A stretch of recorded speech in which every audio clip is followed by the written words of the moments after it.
বাংলাদেশের কয়েকজন হজযাত্রীর লাগেজে তামাক পাতা ও গুল পাওয়া গেছে। তবে হজ ফ্লাইটে অননুমোদিত দ্রব্য বা মালামাল বহন করা যাবে না বলে সৌদি সরকারের নির্দেশনা রয়েছে।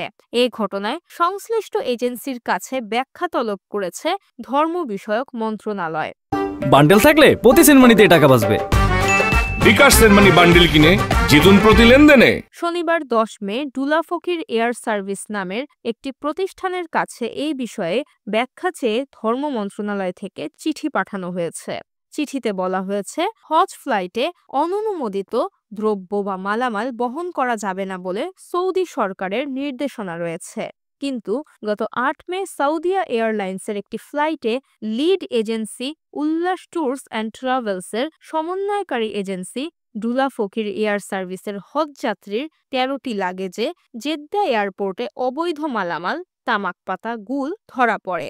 এ বিষয়ে সৌদি কাস্টমস বিভাগে হজযাত্রীদের তলব করেছে এবং দায়িত্বপ্রাপ্ত বাংলাদেশ টিম সদস্যদের বিমানবন্দর কর্তৃপক্ষের বিভিন্ন রকম প্রশ্নের সম্মুখীন হতে হয়েছে।